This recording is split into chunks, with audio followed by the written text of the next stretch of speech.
দুই তৃতীয়াংশ সংখ্যাগরিষ্ঠতা জোগাড় করতে গিয়ে কি অমিত শাহ মোদির বর্তমান সংখ্যাগরিষ্ঠতাকেই নড়বড়ে করে ফেলেছেন?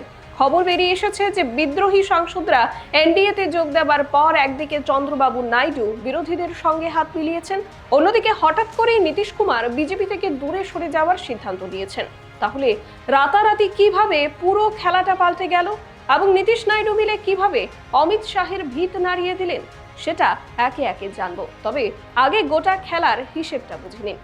আপনারা জানেন, মোদী সরকারের সবচেয়ে গুরুত্বপূর্ণ দুই ভরসা নীতিশ কুমার ও চন্দ্রবাবু নাইডুর গুরুত্ব এখন এনডিএর ভেতরে কমে গেছে। স্বাভাবিকভাবেই বিদ্রোহী সাংসদরা এনডিএতে যোগ দেওয়ার পর তাদের অবস্থান দুর্বল হয়েছে, কারণ নীতিশ কুমারের 12 জন সাংসদের তুলনায় এখন একনাথ শিন্দের কাছে 13 জন সাংসদ রয়েছে। আবার চন্দ্রবাবু নাইডুর 16 জন সাংসদের তুলনায় টিএমসি থেকে আসা গোষ্ঠীর কাছে 20 জন সাংসদ রয়েছে। অর্থাৎ পরিষ্কার হয়ে গেছে যে এখন অমিত শাহের নীতিশ বা নাইডুর উপর আগের মতো নির্ভর করার প্রয়োজন নেই। সংবাদ মাধ্যমেও এমন খবর প্রকাশিত হচ্ছে। সাম্প্রতিক প্রতিবেদনে বলা হয়েছে, নাইডু ও নীতিশ ছাড়াও এনডিএর কাছে পূর্ণ সংখ্যাগরিষ্ঠতা রয়েছে। মোদী সরকারে একনাথ শিন্দের গুরুত্ব বেড়েছে, তার ছেলে মন্ত্রী হতে চলেছেন। একদিকে যখন শিন্দের ছেলে মন্ত্রী হওয়ার পথে, তখন অন্যদিকে কাকুলি ঘোষ, যাদের গোষ্ঠীর সাংসদ সংখ্যা চন্দ্রবাবু নাইডুর চেয়ে 4 জন বেশি, তারা দুটি মন্ত্রিত্ব দাবি করেছেন।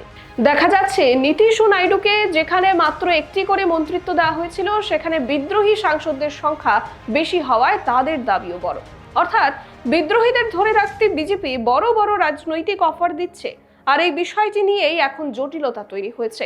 এর মধ্যেই চন্দ্রবাবু নাইডু প্রকাশ্যে অমিত শাহের কৌশলকে চ্যালেঞ্জ করেছেন। অন্ধ্রপ্রদেশের একটি অনুষ্ঠানের সাম্প্রতিক ছবি সামনে এসেছে।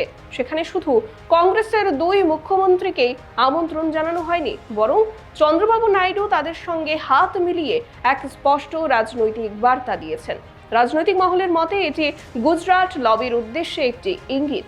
সবাই জানে যে ডিকে শিবকুমার অমিত শাহের কঠোর রাজনৈতিক প্রতিদ্বন্দ্বী।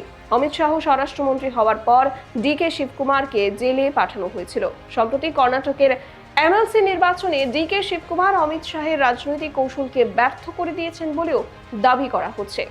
এমএলসি নির্বাচনে বিজেপির কিছু বিধায়ক ক্রস ভোটিং করেছেন এবং সংখ্যাগত সুবিধা না থাকা সত্ত্বেও কংগ্রেস 5টি আসন জিতেছে। এই ফলাফলের পর বিজেপি নেতৃত্ব কর্ণাটকের 3 জন শীর্ষ নেতাকে দিল্লিতে তলব করেছে বলেও খবর। এই পরিস্থিতির গুরুত্ব চন্দ্রবাবু নাইডু ভালোভাবেই বোঝেন। সেই কারণেই তিনি ডিকে শিবকুমারকে শুধু অন্ধ্রপ্রদেশেই আমন্ত্রণ জানাননি, প্রকাশ্যে তার প্রশংসাও করেছেন। নাইডু বলেছেন, ডিকে শিবকুমার অত্যন্ত কার্যকর, গতিশীল এবং ইতিবাচক নেতা। আমি তাকে প্রশংসা করি। রেবন্ত রেড্ডিও খুবই গতিশীল নেতা। রাজনৈতিক বিশ্লেষকদের মতে চন্দ্রবাবু নাইডু একজন দক্ষ দর কষাকষিকারী নেতা। তিনি কোনো পদক্ষেপ অকারণে নেন না।